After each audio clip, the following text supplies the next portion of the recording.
Well, good afternoon. I'm Chris Scher, Member Communications Director of the Society of Broadcast Engineers and the co-host of this month's episode of the SBE WEBxtra, the SBE chapter of the web. This is a monthly SBE meeting, usually held on the third Monday of the month. The SBE is the Association for Broadcast and Multimedia Technology Professionals, with about 5,000 members, mostly in the U.S., but also around the world. The SBE WEBxtra is sponsored by Katrine. Katrine, unique experience, individual solutions, reliable performance. The host of today's SBE WEBxtra is SBE board member Kirk Harnack, who is also the chair of the SBE Social Networking Committee. How you doing, Kirk? I'm good, Chris. Thank you very much. Terrific introduction as usual.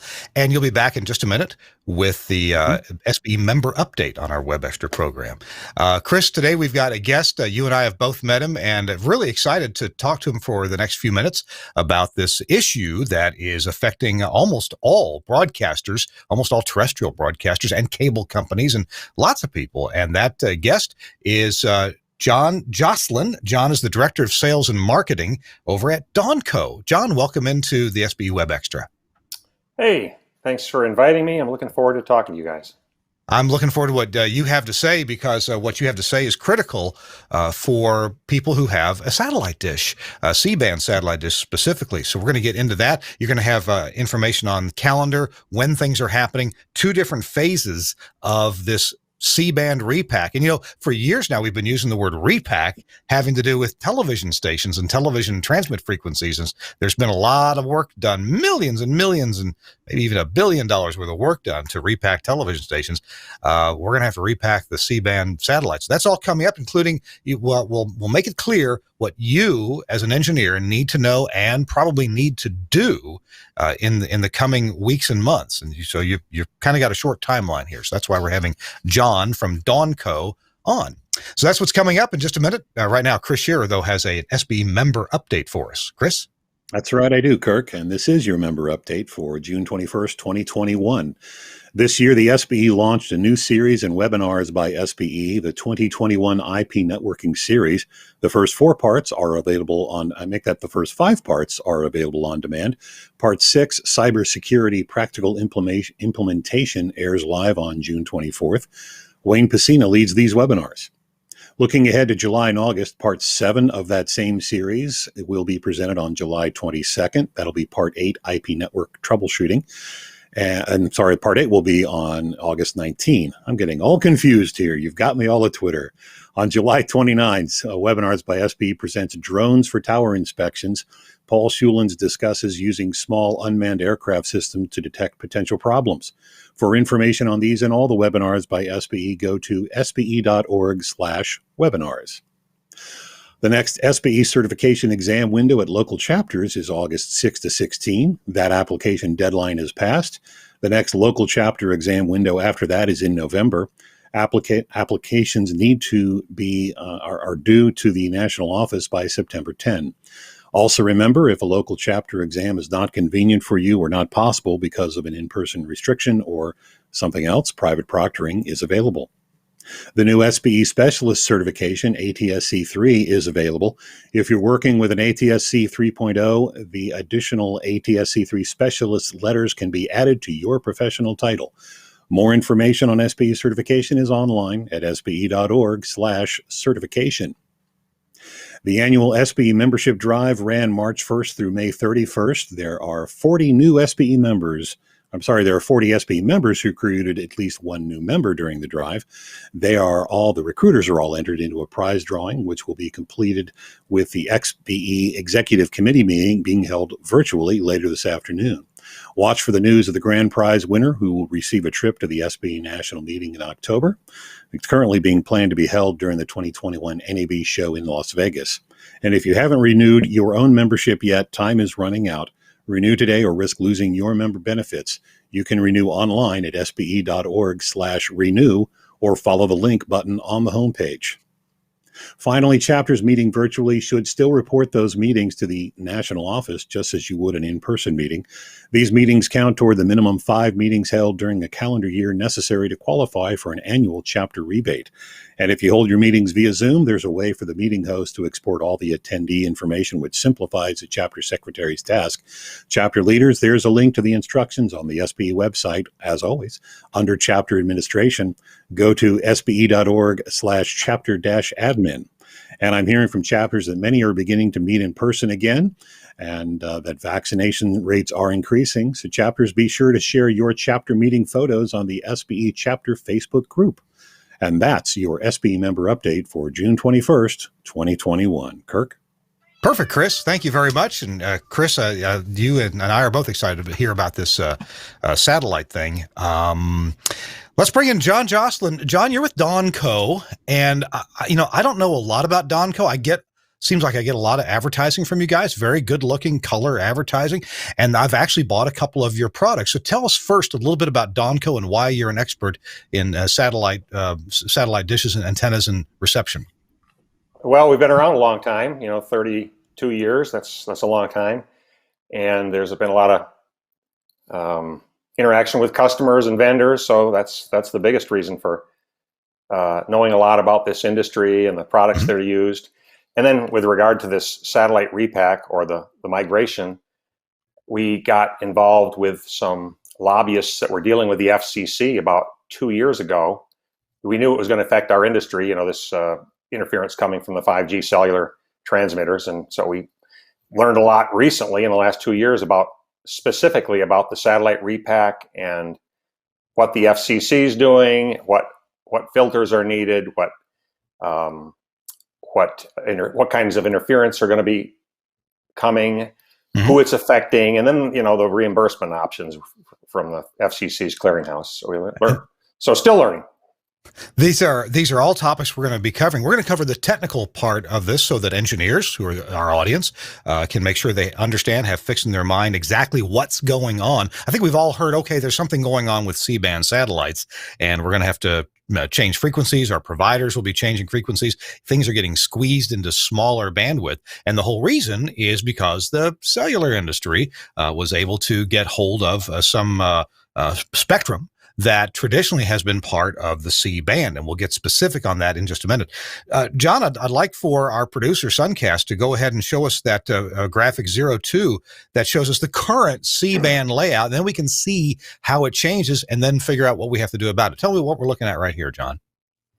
Well, all the C-band satellites are able to transmit in the 3,700 to 4,200 megahertz range, and just a rough estimation of the number of channels that are able to be transmitted would be about 100 programs. I use that as kind of just a approximation to kind of show how much things are shrinking. But that's what C-band's been like for the last 50 years, but it's changing. It's already changing. So this is shrinking.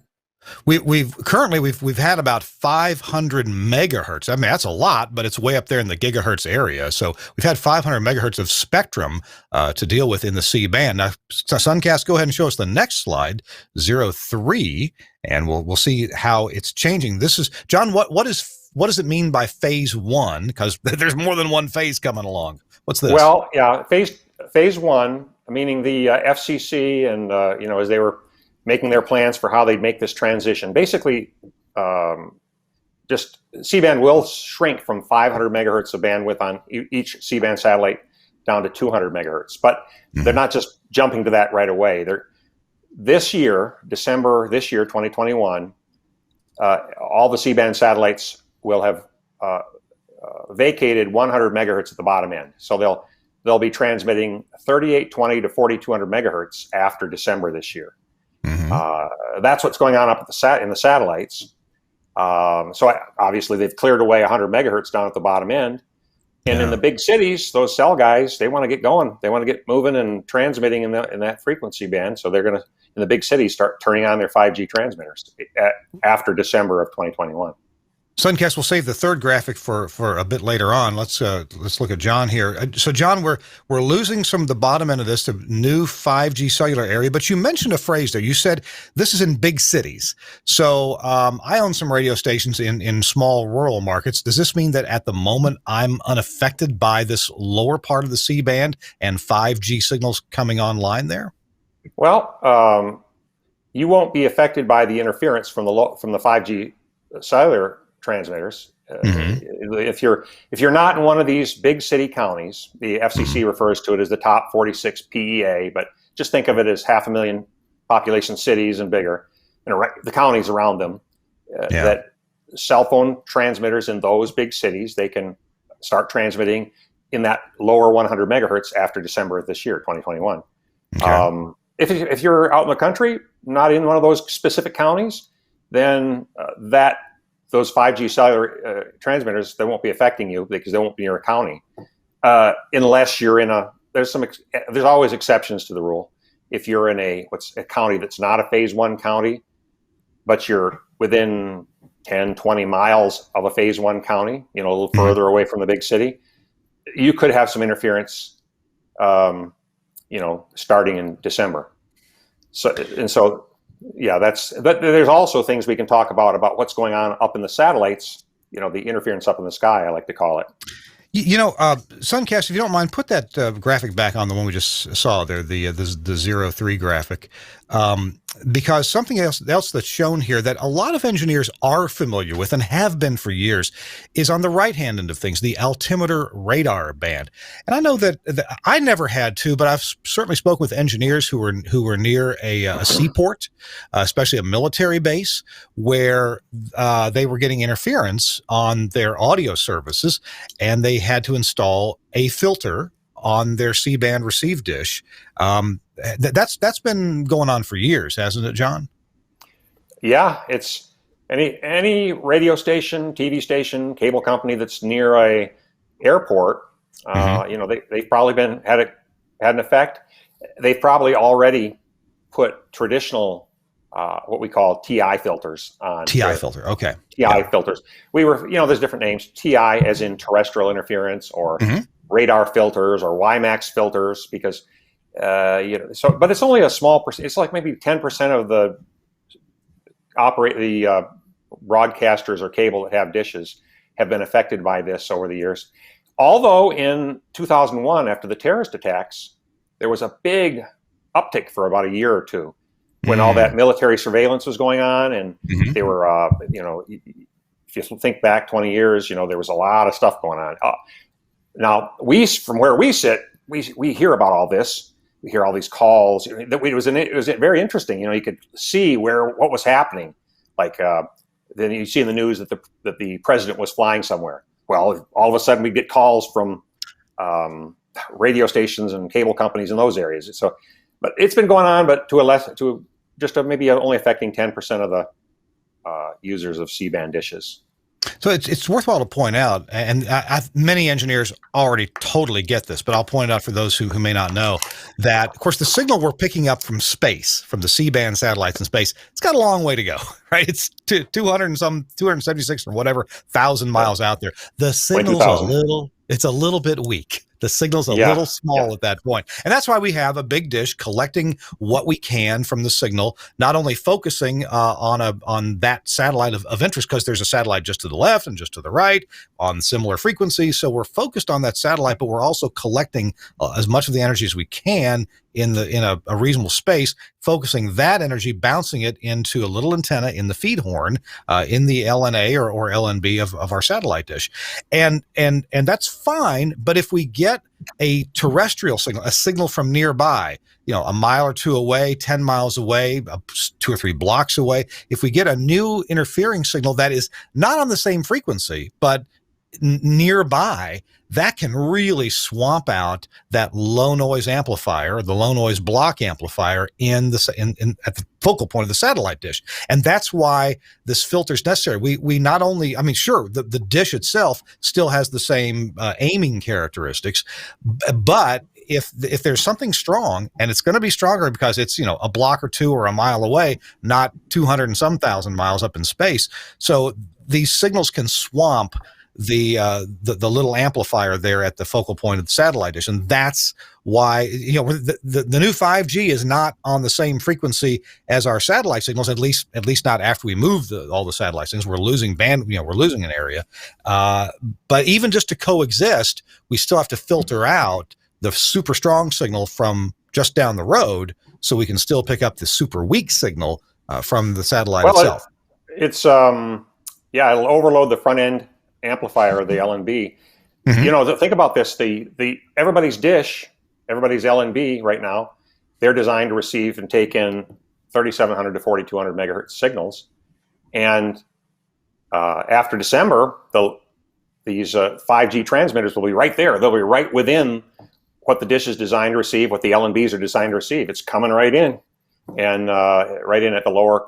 After December this year, the lower 100 megahertz will be wide open for those 5G cellular signals, and that's just affecting the big city counties. And then after December of 2023, the lower 300 megahertz that we're using now, and again, these dishes are designed to receive 3,700 to 4,200, and that was working great in an environment where everybody else was like a no. You cannot transmit. Nobody can transmit in those frequencies, and it all worked great, except for little edge cases like radar from the airports. But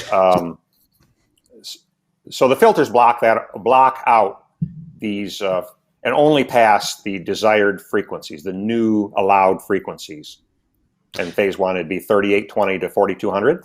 Phase 2 is 4000 to 4200 megahertz. Let's talk again about that, the big city issue, because that's happening, you say, by December of this year. So this is happening in two phases. And the first phase, the satellite providers are shrinking their area somewhat. And if you're in a small town, that's a rural area that's not getting 5G just yet, at least not in this band, then there's really nothing to do yet. But if you're in one of the 48, I think you call them what, PEAs, these areas? 48, 46 PEA, yeah. Big city counties. Well, there's the interference in the sky part we can talk about at some point too, which affects small dishes. It's a small dish, big dish issue. Go ahead, sorry. So as they pack these satellites full at the upper end, you're taking what was 500 megahertz for decades. Now you're pushing all those programs up into the upper. Let's do it like this: 500 megahertz. Well, you're giving away the lower 2/3 to cellular guys. Everything's got to get put up into this upper 200 megahertz. So that means that there's going to be more adjacent satellite interference on less capable satellite antennas, like 10-foot dishes, 11-foot dishes. You got to have a minimum of a 12-foot, 3.7 meter dish to be able to do a good job of rejecting the energy from the adjacent satellites. The satellite that's 2 degrees over here and 2 degrees over to the west. So there's the two issues there. You want to figure out whether you're a big city site and you need to get filters in by December this year, 2021, or whether you're more out in the country and you need filters by December of 2023. That's to block the interference on the ground from the 5G transmitters that are going to be firing up. There's this separate issue that because of all these channels getting pushed up into this upper end, that small dishes that do a bad job of rejecting energy from adjacent satellite will be susceptible to carriers coming and that are on another satellite that are the same or nearby frequency to what you're looking at on your desired satellite. I knew this, and for years, in some areas, I, as a radio engineer, have gotten away with some cheaper dishes that it's on the edge if it's going to work or not. And we oftentimes got them to work. We never had any problem, though, if we got the right size dish, like a 3.7 meter dish. That's about 12 feet, isn't it? A 3.7 meter dish. Yes. Yeah. And whenever I've got a couple of Donco dishes myself, they're 3.7 meter, and they just work great. I mean, you never get any interference. And it's able to, tune them right into the satellite, use a spectrum analyzer, bam, you're right there. Got a terrific EB over noise. But plenty of stations that now are getting by with something less than a 3.7 meter dish. You're saying that the chances of getting by after this repack occurs become less and less and less because of the adjacent satellites using same frequencies. Yes, you gotta. Yeah, I liked what you were talking about a few minutes ago. Trying to get this idea that you're this really faint signal from way up there, 22,000 miles up there. And I like the analogy of you're in a room, and you're trying to listen to a guy at the other end of the room, so you cup your ear, and you can hear the guy at the other end of the room. But imagine the room starts getting more full and more people talking.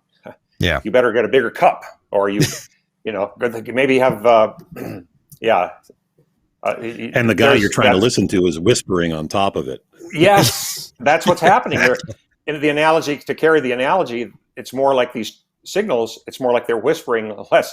They're getting quieter and quieter. It's just so people right now. The experiences these stations have had is that they've been able to make the mesh dishes, the 10-foot, 11-foot dishes work. So some of them might think, well, we'll be able to just keep on making it work. Just tweak it a little bit.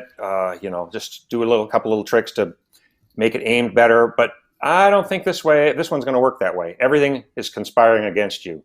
The powerful cellular interests. Just think about that. They're getting 2/3 of C-band for satellite now for the cell guys. They're not. And the regulators aren't really. They're more thinking about what's in the best interest of the cell phone companies. So what's going to happen with the dish issue? 3.7 meter dish and bigger should be no problem, except you need filters to block the on the ground interference. Right. If you have a 10-foot dish, 11-foot dish, or a mesh dish, or just a poor grade dish, you better think about upgrading it. Get yourself familiar with this and understand that, I really have to change the 10-foot dish if I want to continue to use that dish, and then buy it before the pack, because there's going to be a herd situation coming. There's these deadlines, and people procrastinate. But in this instance, if you procrastinate too long, you might be in with hundreds of other stations that actually start to see the interference, the adjacent satellite interference, and then go out to buy the fixes at that point in time. Maybe it's fall of 2022, spring of 2023, and there'll be a rush. Our little industry is going to get swamped. So if you can get yourself convinced that it's true, that what we're saying here is true, don't wait. Go out there and get the new dish and replace it. One of the things that I appreciate about the science of satellite communications is that it really is a science. We can predict and know side lobes and the whatever you call how precise a dish aims, how well it rejects things that are off axis, and we're really good at predicting interference levels because all this has been experimented with. We have empirical evidence about what's going to cause interference, what's not. We're going to continue explaining this, but the bottom line is even if you're in a rural area. In about 2 years from now, 2 years and a few months, you're going to have a minimum of a 3.7 meter dish and a filter in order to keep getting your satellite programs. And by the way, I'm speaking for radio because that's what I am, but this is also true for television broadcasters who are receiving programs by C-band satellite. And of course, this also applies to cable head ends, cable operators. Is there any other big market that I'm forgetting here? Radio, TV, cable. John, radio, TV, cable. There's edge cases like there's colleges, universities. There's people that get their weather. Farm affected industries. NASA. We sell to NASA, and they put a high priority on monitoring the weather. So, as you can imagine, a lot hinges on that. So one more thing I wanted to mention is don't forget these filters. Another like nail in the cross for the nail in the casket for the 10-foot dishes is these filters that you put in. They do a lot of good. They block out this interference that's coming on the ground from the 5G, but they do a little bad too. They have attenuation, and we're hearing people say their EBNO goes down 2 dB, 3 dB, 4 dB. That's pretty significant. Gotcha. Yeah. So which makes this issue of the dishes being able to reject adjacent satellite interference all the more concerning. Well, I got to worry because there's plenty of broadcasters, and I'm big city, small town alike, where hey, if we got a little satellite interference and satellite's cutting out a little bit, you could oftentimes go tweak the dish a little bit. Maybe it blew off a little bit. Maybe the ground shifted slightly. Maybe you need to just tweak the polarization of the feed horn. That's fine. But if you don't have a 3.7 meter dish and you don't have the filter, tweaking ain't going to fix this problem. Right. We can predict that, and we know that, right? Right. Okay. And think about, let's just say people have this, the different people have different ways of operating. Some people are just, they hear about a potential problem, they address it, they get it done, taken care of soon. Mm-hmm. But there's plenty of people that they say, well, it's ain't broke, don't fix it. And the problem with this, all of this, the filtering and the adjacent satellite interference that affects the small dishes, we have a small industry that makes dishes and filters. Teensy, it's been shrunk down, like a lot of things in broadcasting have shrunk down. And so this is a big burst of demand. So it's like going to Disney World on the busiest day of the world, or the busiest day of the year, imagine Christmas and Easter and everything rolled up into one. It's going to be a big boom. A lot of people are waiting for the money from the FCC grants to come out. And then there'll be so think of the effect that'll have on the makers of filters and makers of dishes. There'll be long lead times. I don't know, a month, 2, 3 months. I don't know. It's hard to predict. So if you don't anticipate this, let's just say you don't change your dish and it becomes spring of 2023, and then this adjacent satellite everything is moving up to the top end, and the adjacent satellite interference gets worse, and then you start having pretty serious outages on your teensy little dish. You call and you find out 6-month lead time. I don't know what it would be. It's hard to predict. Well, if that arrival of the equipment to fix the problem is after the interference is causing major problems, then you're in trouble. And so that's why it's really good to understand all this, make your judgment, and to try to do it ahead of the pack. So tell you what, Suncast, one more time, let's look at that 0.3 graphic. Then we're going to switch to the 0.4 graphic. So let's look back at the phase 1 graphic. So this is what it's going to be come December of this year. And if you're in a rural area, that 5G cell area over on the left won't exist in most rural areas, but in the top markets, it will start to exist after December of 2021. And now let's go to the next one, the next graphic, Suncast, and we're going to see this is where we're going to end up with December of 2023. Go ahead, John. I could just say, "Pow!" It's big. It's big. It's and anywhere there's a cell phone tower now, they'll be putting new equipment on them. And I understand with 5G they put in more towers. So I'm not an expert in 5G, but I've heard that they have to. They'll be adding more tower sites, so you probably won't escape it.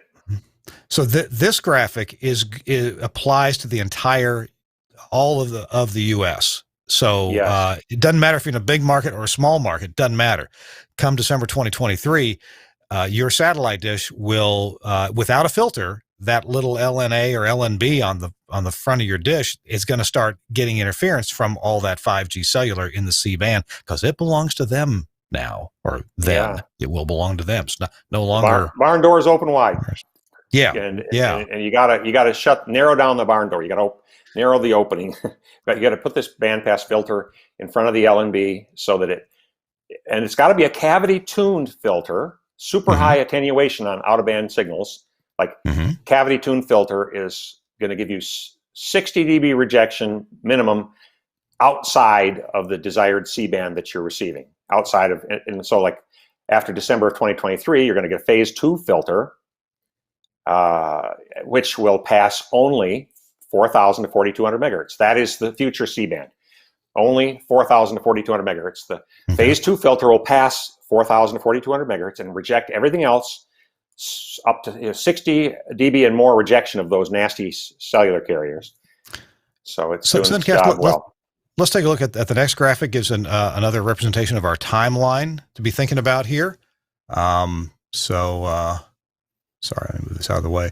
Plan which dishes you got to replace, how many you might need. Phase 1 filters, you got to, if you're in a phase 1 area, and there are maps available online. And John, I'm assuming you can call Donco to see if you're in an area that's going to be affected by phase 1, right? Yes, we got the lists. FCC, you can go to the website and you can dig around, it's on there somewhere, or you can email Donco, info@donco.com. Okay. And we'll help you figure out, tell us your county, and then we'll tell you whether you're going to get on the ground interference by December of 2021, or whether you're on the ground interference from 5G starts in 2023. There is an interesting little comment here to make. Yeah. If you look at the timeline, pretty much radio can go straight to the phase 2 filters. There are the phase 1 and phase 2, not to get confused, but it refers to, does your interference start in December of 2021? That's a phase 1 area. Or does your interference start in December of 2023? That's a countryside, that's the phase 2. Everybody in the continental US, phase 2. The radio stations, since most radio programming is above 4,000 megahertz, they can just go straight to the phase 2 filter. Even if their interference starts, the big city interference starts in December this year, 2021, they can put a phase 2 filter in because all their programming is above 4,000 megahertz. There's no need to phase it in with a phase 1 filter. The TV stations and the cable guys that are in the big cities, if they're in those big city counties, they start with a phase 1 filter. And then in December of 2023, they rip it out and put a phase 2 filter on. Gotcha. Okay. So if I'm a radio only broadcaster, I might want to check with my program suppliers, but you're saying that all the program suppliers you know about are already above 4,000 megahertz anyway, and I could go ahead and install a phase 2 filter on my satellite dish, and I wouldn't hurt any of my existing programs that I receive. They're all on carriers that are above 4,000 megahertz anyway. Yep. So Westwood 1, Learfield, Skyview, Learfield, yeah. All above NPR. They're all transmitting.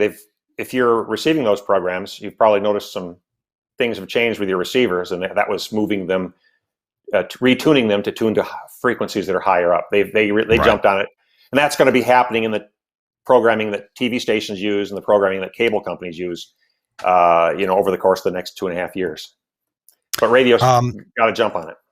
I unfortunately, in our list of graphics, we did not provide a graphic of the filter that you guys make, but we do have a partial picture of a filter that you might not recommend. Let's take a look at that one, Suncast.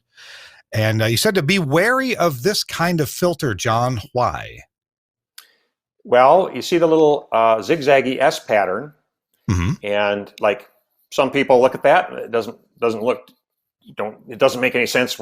It's just a funny looking product. This is the filter that goes out in front of the dish, and there's an import brand that has this design. We're quite familiar with it. We used something like this 20 years ago and learned our lesson. Sometimes that's the benefit of dealing with somebody experienced or a company that's experienced. It's those lessons that have been learned and what not to do, not just what to do, but what not to do. This is a clear example of what not to do. In my mind, I'm 100% confident this is not a good design. Those little studs that you see in the zigzaggy S pattern, those little warts, those little screws, that's at the factory. They have to tune these cavities, and it's a manual process. Those screws being on the outside is a faster, easier way to get the thing tuned. However, the way they do this, they're little teeny little screws, and they're in a routed channel in the aluminum, S-shaped zigzaggy pattern channel. When they're done tuning it, they fill it with a puddle of epoxy. So up there at the front of the dish, you get hot, cold, month after month, week after week, year after year. Epoxy doesn't hold up, and a certain percentage of them, the epoxy will crack and moisture gets in, and that just, your filter just fails. Furthermore, one of the most important designs in things about having a good filter that's reliable is that it doesn't detune over the years. And our filters have screws that are 2 or 3 times the diameter of those, 4 times the diameter of those. They don't in a hot cold cycle, they don't change, they don't move. So external tuning screws, bad. Epoxy, bad. So as you can imagine, the import's cheaper. But if you don't want to have surprise problems, you should avoid it. Those of us who have bought satellite dishes, the dish themselves know that they aren't cheap. You know, a great big 12-foot dish or a 15-foot dish or even larger, they're a number of thousands of dollars. I saw the prices of these filters and I was a little surprised. They're not that expensive. It's probably not worth it to save $150 on an import filter that, it, like you said, is designed and glued up with epoxy, and you know from your own experience that that's not going to last a lot of sunlight cycles. Yeah, that's why our screws are inside with big, thick tuning screws that don't move with heat cycles. Well, this is not a show where we talk about prices and such. We talk about technology, but I was actually pretty surprised that these filters are not that expensive. They're affordable even for stations like my stations. Let's talk about question comes up of, remember a few years ago we had to register our dishes, and some people did and some people didn't, and some people at the last minute took advantage of some deals that were out there. We're going to recoup reimburse you for the cost of registering your dishes. Satellite providers were interested in making sure that every one of their customers had their dishes registered with the FCC as a downlink location. And at the end there, my station's my business partner wasn't going to. At the very end, he got a deal, an offer from a consulting engineer, said, look, you need your dishes registered. I'll register them for you. And so anyway, the question comes up, did you register your dishes? If you did, then some money may be available for you. You also had to make a selection as to whether you're going to take a lump sum or actual costs. If you took well, John, I'll let you describe what the three different situations were and what stations might be responsible for. Didn't registered, but opted for a lump sum, and registered and opted for actual cost. Yeah, you're saying it pretty well. The way I say it is, the first thing to buy these filters, they're a few $100, so it's not a killer if you didn't get reimbursed. But for people that are buying dishes, $5,000 dish, $10,000 dish or more, it's pretty important to get the money. And it's also people that there are lots of stations that are getting 8 or 17 grand a dish, and they're only going to spend a few $100 on filters. So they pocket if they chose the lump sum, they pocket it. So just to describe that, if you registered your dishes in 2018, I'm not talking about a radio station registration. I'm talking about your satellite antennas. It was a special program to register your satellite antennas in 2018. Right. SCS, the big satellite company, approached Dawnco back then. They knew we had a lot of name lists, and so they were on half of our ads during that year, that half of the year. So SCS and they made that offer where they would pay your filing fee. So, but people get bombarded with messages, and a lot of people, didn't act on it. But and we found that about 20 to 25% of our customers did not act on it, and they didn't register the dishes, so they're not getting any money from the FCC. But of the ones that did, we've got lists. So if anybody has any doubts, they can again email Dawnco. They could go to the FCC website and dig around and try to find it. It's on there, or you can email Dawnco and we'll tell you if you were registered or not. And so of those ones that had registered dishes, there was so much confusion. I could go on and on about it. It's very unfair, there was just so much misinformation. But the FCC, if you had a registered dish, they allowed you to choose whether you were going to take a lump sum grant, meaning they would give you a big chunk of change, either 8 grand or 17 grand or 42 grand a dish. And there were certain little qualifiers. For radio, it was either 8 grand or 17 grand a dish. For cable, they could have even gotten up into the 42 grand a dish, certain little qualifiers. So that means you file for the lump sum last year, fall of 2020, and say, yes, my dishes are registered, and yes, I'll take the lump sum. Then pretty much you're going to get a bank wire from the FCC this summer for those dollar amounts times however many dishes you said that you had. And some radio stations could be getting 8 grand or 17 grand.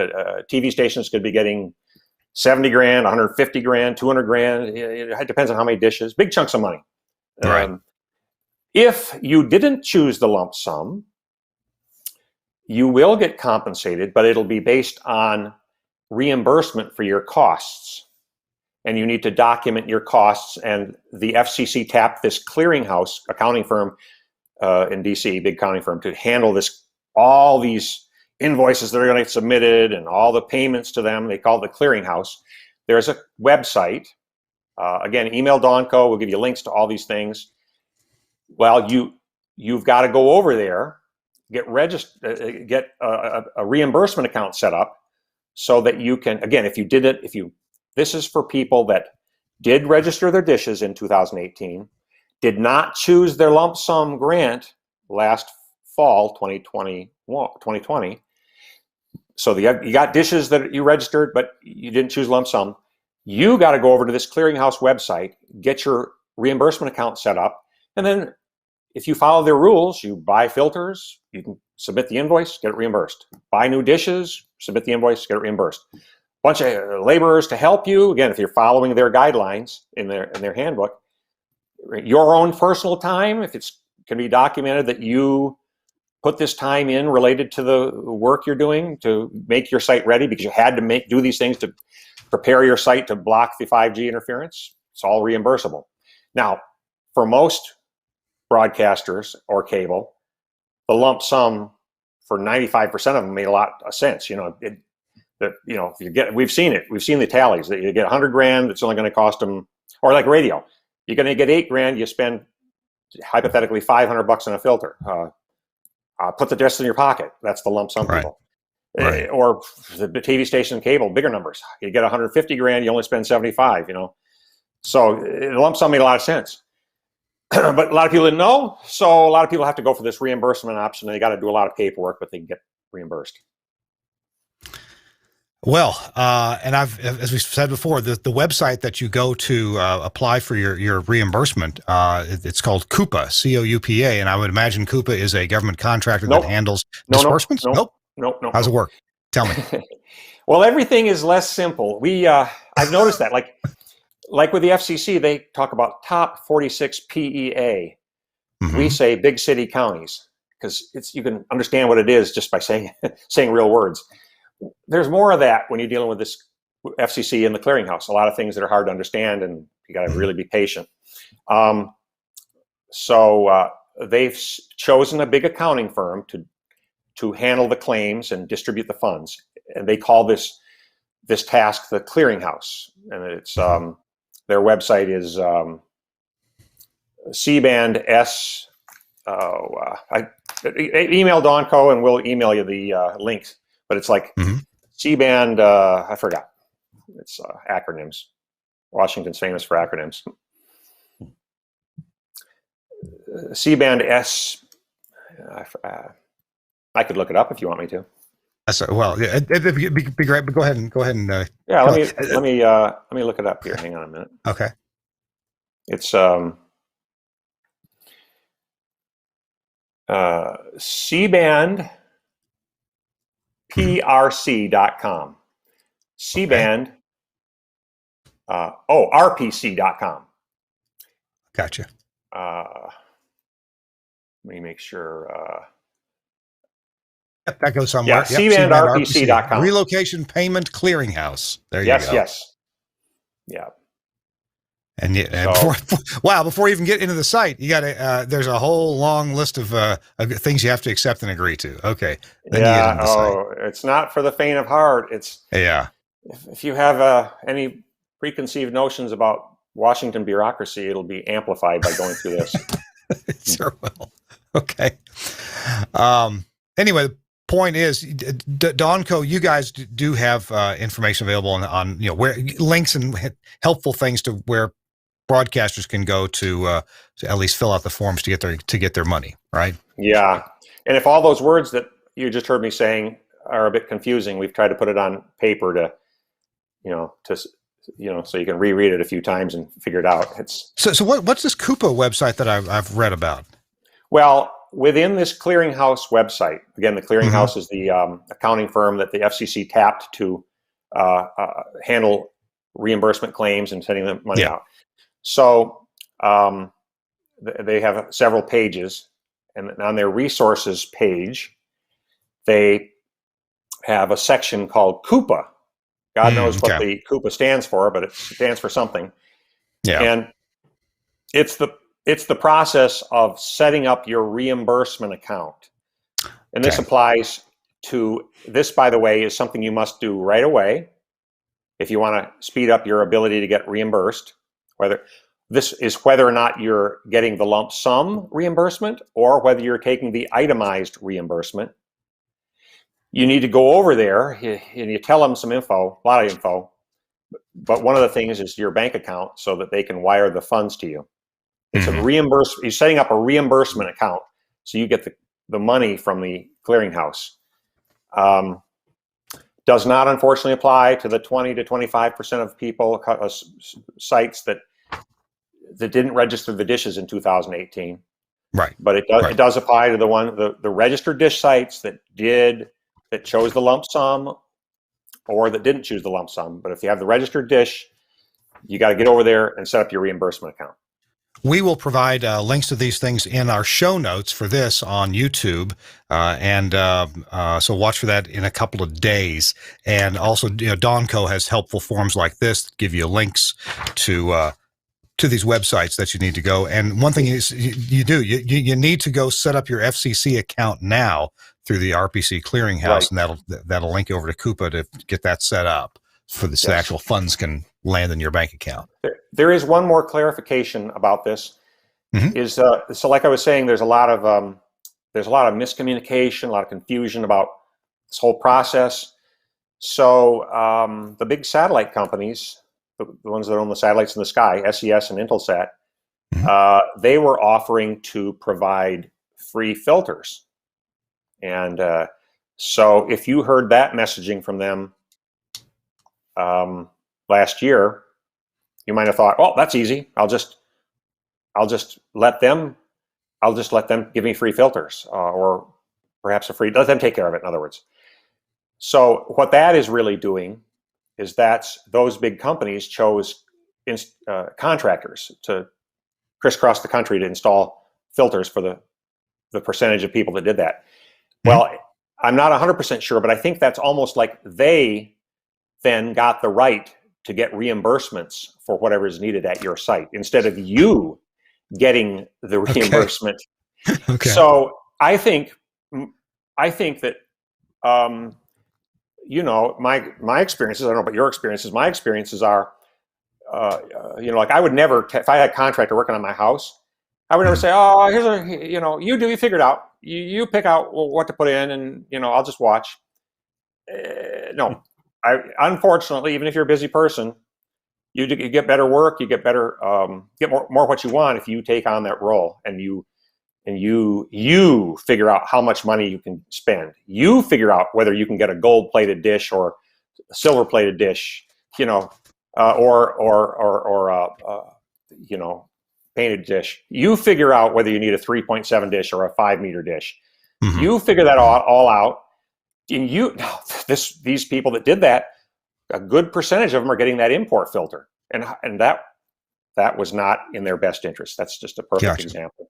Why would those big satellite companies be doing that? I don't know. I've got theories, but they're just not going to look out for your interest the way you would. Sounds like a board meeting to me. Hey, I got a way we can make some money here, guys. Yeah. We can collect all those lump sums. Chris Scheer, do you have any questions to wrap this up? You've been sitting by the sideline there, and I know you have knowledge of satellite communications and radio stations and such. It's not so much a question, but I thought I'd maybe kind of recap a couple of points that were made that I think would be good to keep in mind. We talked about not delaying, not delaying to order the equipment you'll need. But John raised a good point that when you install the filter into your system, your EBNO can go down. Your signal strength may decrease a couple of dB. So that's an even more of a good reason to be proactive instead of reactive and get the filter sooner than later. Now, the terrestrial interference won't exist yet, but you can at least put it in line, even temporarily, on an off time when there's no crunch, no crisis, And you can look and see it'll still work today as it will in December 2023. And, you know, I can worry about other parts later, but at least you're heading off the potential problem in advance. You may also find out you're just going to have to get a bigger dish. Maybe you're in an area that there's other kinds of Fresnel interference or clearance issues or something going on that are going to cause a problem as well. So even though it was said, order the equipment you need sooner than later, I think it would also be a smart idea to plan ahead for testing it in an off time and making sure it works before, oh gosh, we've got the symphony at 2 o'clock and it's 1:53. I better put that filter in. That is not the time to be doing it. And I can tell you a story about that one of these days. That's not the way to do a new dish. Whole other program. But that would be one thing that I would recap would be not only putting off ordering the equipment, but getting it installed and at least tested sooner than later as well. So you're sure. If you want to avoid stress, that's what you do. Yeah. You know, Yeah. stress will be getting surprised by these things when there's long lead times and prices are higher. So I just talked to a customer today who had put the filter on and he was surprised by something, and we put our heads together to try to figure out what happened. And it was a pretty, our suggestion was a pretty, the guy probably didn't realize, but the meter that he was measuring with needed an updater. The way the meter recognizes satellites is by a data file that has like the fingerprints of all the satellites, the spectrum description. So there's been so many changes that the one he put into the meter a year and a half ago is no longer valid. So he wasn't getting a lock with his meter. So, there, all kinds of, that's just one thing. But he's doing it now. He's not doing it when there 500 stations are doing it all at the same time. Right. John, Exactly. I want to close out with a little technical tip that I didn't know, and you pointed out in our pre-show meeting the other day about the flat side of the flange. We're talking about the C-band flange, 10 bolts around that sucker. What is smooth to groove? Tell me I never knew this. Oh, well, as you can see from my modus operandi is to simplify. Because we're all bombarded with so much information, so let's try to keep things simple and recognizable in a few seconds. Smooth to groove is just you get the filter, and it's rectangular, a little bit longer than a C-band L&B, and it has the flange that's on the end of a C-band L&B, rectangular flange. Well, it's got one of those on both ends, right? And one has a routed rectangular groove, and the other one is smooth. Okay.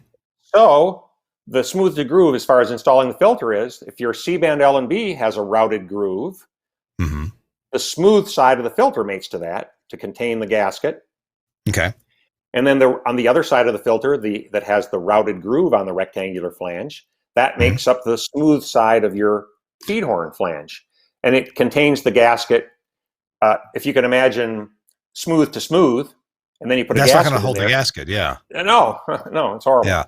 So the mistake I would make would be groove to groove and thinking, there's lots of room for the gasket here. And then I might find out the other end of the things, oops, wait a minute, this is smooth to smooth, and there's no way to hold the gasket in place. No compression. So smooth to groove, you got a place to hold the gasket, and the other side is smooth, and you put those together, and you put the bolts in, and you squeeze it all together, and you're good to go. Yep. That's it. Okay. Good deal. John Jocelyn with Dawnco, thank you very much for being with us. There's plenty of resources on the Dawnco website. That is Dawnco, DAWNCO, dawnco.com. You can email to them, and they have resources there, and we'll put the resources in the show notes for this show as well. John, thank you very much for being with us and updating our SBE members on what they'll need to be doing soon. Thank you. Thanks for the opportunity. And we can just email us some questions, and we can tell you what county your phase is, if your county's phase one, or whatever you have questions on. Info at dawnco.com. Okay, info at dawnco.com. We'll put that in the show notes as well. That's a great interview with John Jocelyn. Things that we need to know. Chris Shearer, why don't you take us on out of here? Thank you for your participation today too, Chris. Sure. Thanks to everybody. This has been the SBE Web Extra, the SBE chapter of the web. We present this monthly, and we hope you'll join us each time. We post the replay on our YouTube channel, usually within a day or so. The SBE Web Extra is sponsored by Catrine, whom we thank for the support. Catrine, unique experience, individual solutions, reliable performance. If you hold SBE certification, viewing the SBE Web Extra qualifies you for 1/2 point in Category G, that's attendance, just like attending a local chapter meeting. And that does it for this installment of the SBE Web Extra from the Society of Broadcast Engineers, the Association for Broadcast and Multimedia Technology Professionals. Thanks again to our guest, John Jocelyn, and on behalf of Kirk Harnack, we'll see you next month.